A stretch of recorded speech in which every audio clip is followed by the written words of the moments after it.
मित्रों नमस्कार। पावन ज्योतिष प्रपात यूट्यूब चैनल पर आप सबका स्वागत है। आज इतना बढ़िया टॉपिक लेके आया हूँ शीर्षक कि आपका मन प्रफुल्लित हो जाएगा। टॉपिक ऐसा है जो प्रायः समाज में एक महामारी की तरह व्याप्त है। अर्थात हम जिस समाज में रहते हैं यहाँ गरीबी बहुत ज़्यादा है।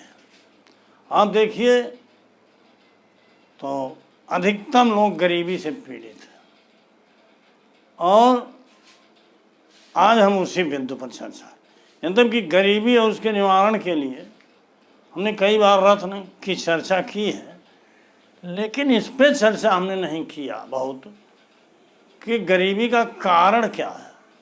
आज हम ज्योतिष के आलोक में और भी केपी के आलोक में गरीबी का कारण और उसके निवारण दोनों पर चर्चा करें।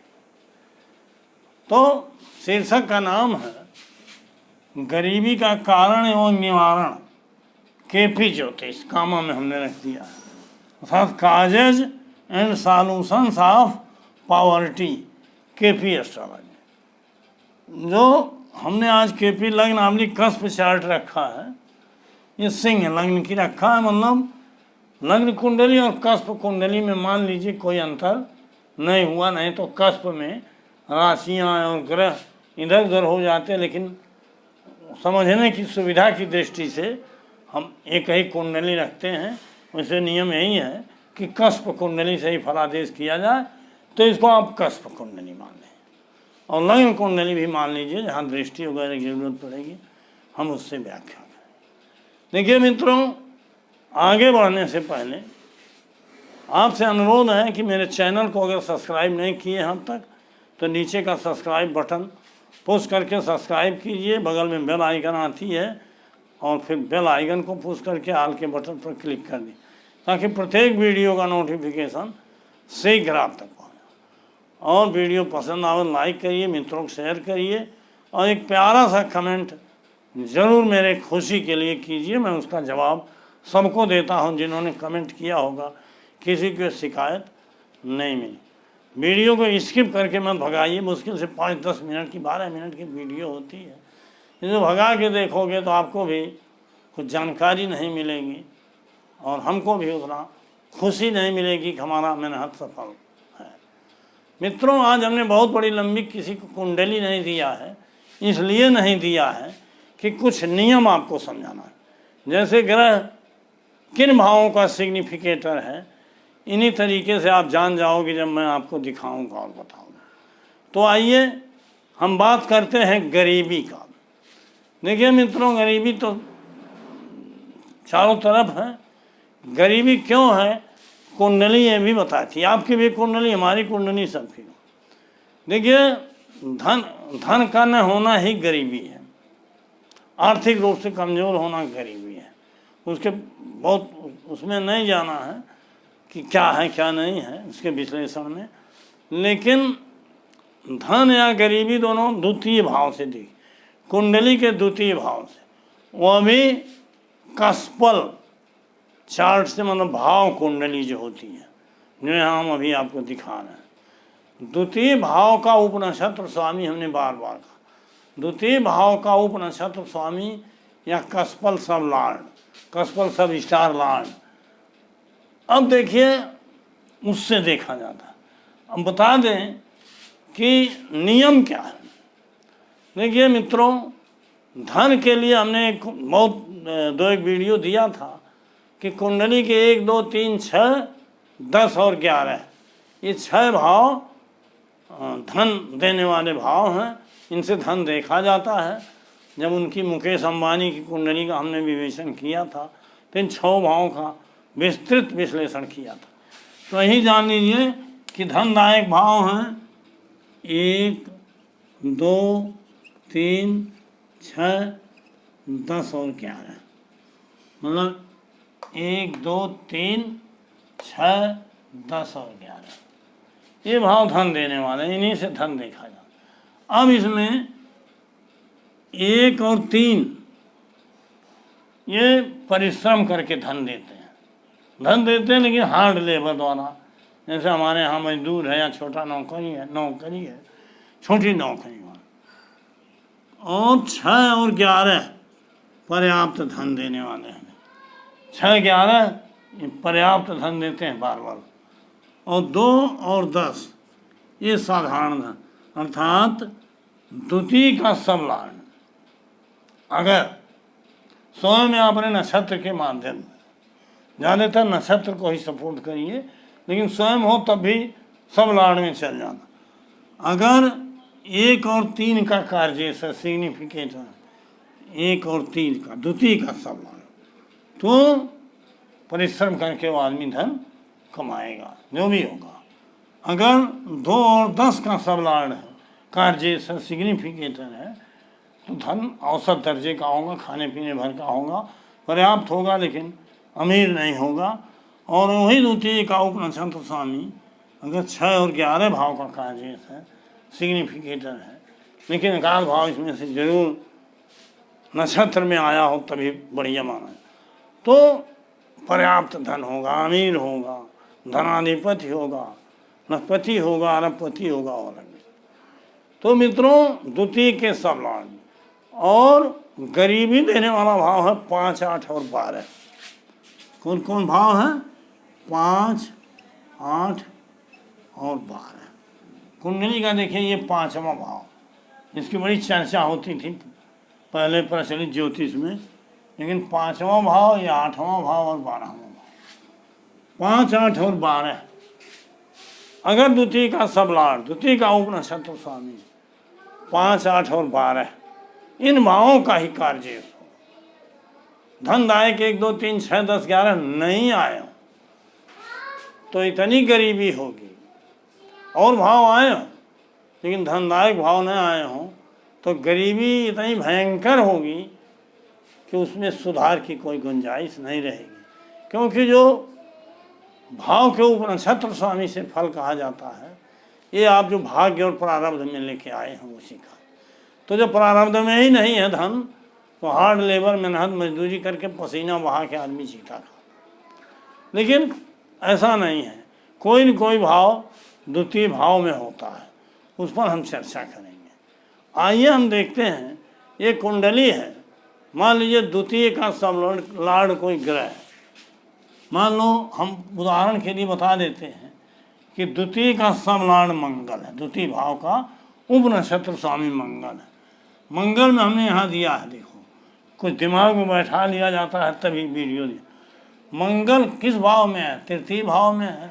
वृश्चिक और मेष उसके चौथे और 9वें है। तो 3, 4, 9 मंगल स्वयं के द्वारा, अर्थात मंगल जहाँ बैठा है और उसकी राशियाँ चौथे और 9वें में है, तो 3, 4, 9 का सिग्निफिकेटर हुआ है कार्य।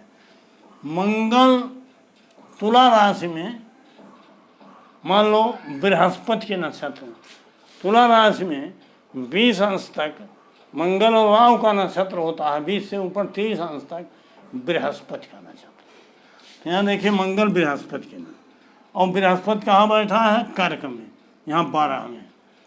तो बृहस्पति में 12वां भाव स्वयं में आ गया, और बृहस्पति की राशि है 5 और 8 में, देखो धनु में, अर्थात बृहस्पति में 12, 5, 8 आ गया। आ गया कि नहीं आ गया? इस तरह से ये कुंडली एक सिद्ध करती है कि 12, 5 और 8 के नाते, वो भी नक्षत्र के माध्यम से, ये आदमी बेहद गरीब है, धन नहीं है। अब धन कैसे होगा? इसका भी निराकरण हम बताएंगे। तो इसमें धन की स्थिति बड़ी कमजोर है, लेकिन आप मंगल को देखो, मंगल 10वें भाव को देख रहा है, तो 10वां भाव तो धनदायक होता है। और मंगल में 1, 2, 3, 4 ये देख लो, मंगल में 1, 2, 3, 4, 1 2 3 4 6वां भाव मंगल में है, अर्थात 6वें पर भी दृष्टि है और 10वें। 6वां और 10वां देखो धनदायक भाव। और जो बृहस्पति है, बृहस्पति देखो 1, 2, 3, 4, 5, फिर 7वां भाव, 8वां और 9वां। बृहस्पति में धनदायक दृष्टि भी नहीं है, लेकिन मंगल में है, आशा की एक किरण है। अर्थात 5, 8, 12 भयंकर गरीबी है, लेकिन आशा की एक किरण जगाता है मंगल अपनी दृष्टि से। बार बार बताया हूँ कि जहाँ दृष्टि होती है उसका भी विग्रह सिग्निफिकेटर होता है। तो मंगल 6वें को भी देख रहा है और 10वें को, 8वीं दृष्टि से 10वें को और 4थी दृष्टि से 6वें, अर्थात मंगल में आशा की किरण है। अब इसका मतलब गरीबी है। आज हमारा विषय हुआ था गरीबी क्यों है। जब ग्रह द्वितीय के सौलार्ड में केवल 5, 8, 12 हो, देखिए पांचों भाव विलासिता का होता है और ऐशो आराम का होता है, अनायास व्यय कराता है, अकर्मण्य हो जाता है। 8वां भाव चोरी का होता है, आलस्य का होता है और मतलब अनायास खर्च होते हैं। 8वें भाव में उतना बल नहीं होता और 12वां भाव खर्चा ही खर्च। तो 5, 8, 12 आ गया तो इसका मतलब ऐसो आराम, अनायास का खर्चा, जिसको आप कहते हैं बहुत अपव्ययी आदमी है, ऐसा हो जाता है। लेकिन यही 5, 8, 12 अब जब 11 से संबंध हो गया इनका, जैसे 5, 11 संबंधित हो गए, 8, 11, 12, 11, तो ये भी अच्छे हो जाते हैं। ये नहीं 5, 8, 12 कहीं आया है तो उसको गलत। हमारे एक मित्र ने, किसी ने पूछा था कि गुरुजी 10वां भाव तो अच्छा भाव है धन के लिए और उसका 11वां भाव 8वां है, क्या उसका रत्न पहन लें? तो हमने लिख दिया कि नहीं, सतर्क होकर पहनिए, क्योंकि हमको देखना है कि 8वें भाव में क्या क्या भाव। तो इस तरह से हर के साथ क्या कॉम्बिनेशन है या क्या कोऑर्डिनेशन है, इसको देख के ही निर्णय किया जाता है। अब आइए निराकरण क्या है। निराकरण यह है, हमने बार बार कहा है कि जिस ग्रह की महादशा हो, अगर वो पॉजिटिव है, जो वांछित कार्य है आपका उसके लिए, तो उसका रत्न पहनिए। अगर वो पॉजिटिव नहीं है तो उसके रिलेटिव का, रिलेटिव मतलब उसकी दृष्टि में, उसकी ज्योति में, उसके राशि में, उसके नक्षत्र में, उसके उप नक्षत्र में, उसको उप नक्षत्र में। तो यहाँ देखते हैं, मान लो शुक्र की महादशा हमने यहाँ लिखा है,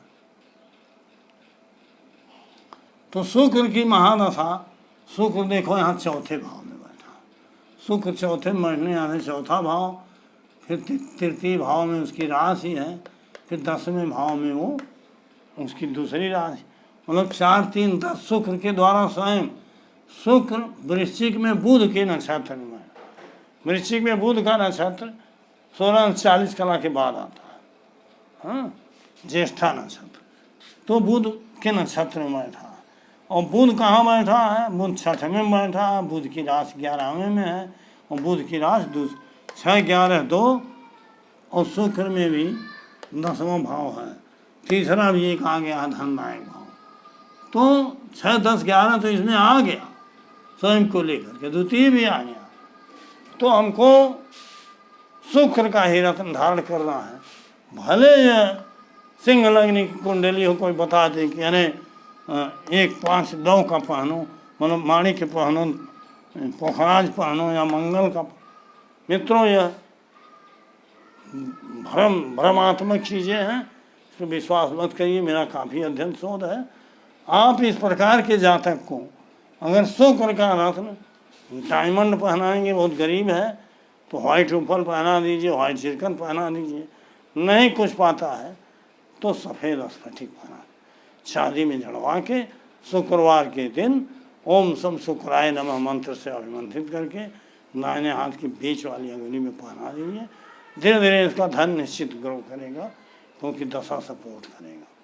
तो मित्रों, अब ऐसी स्थिति बहुत कम मिलती है कि कोई प्रकाश की किरण हो, कोई न कोई किरण हो, तो उसी किरण से आप रोशनी जला सकते हो। एक दीपक से 10 दीपक जला सकते हो, एक दीपक जल रहा तो उससे 10 दीपक जला, इस तरह से आप अपने जीवन में उजाला ला सकते हो। तो मित्रों, वीडियो लंबा हो रहा है, इसको ज़रूर देखिए और अगले आने वाले वीडियो में मैं ये विस्तार से बताऊंगा कि धन का स्रोत क्या है।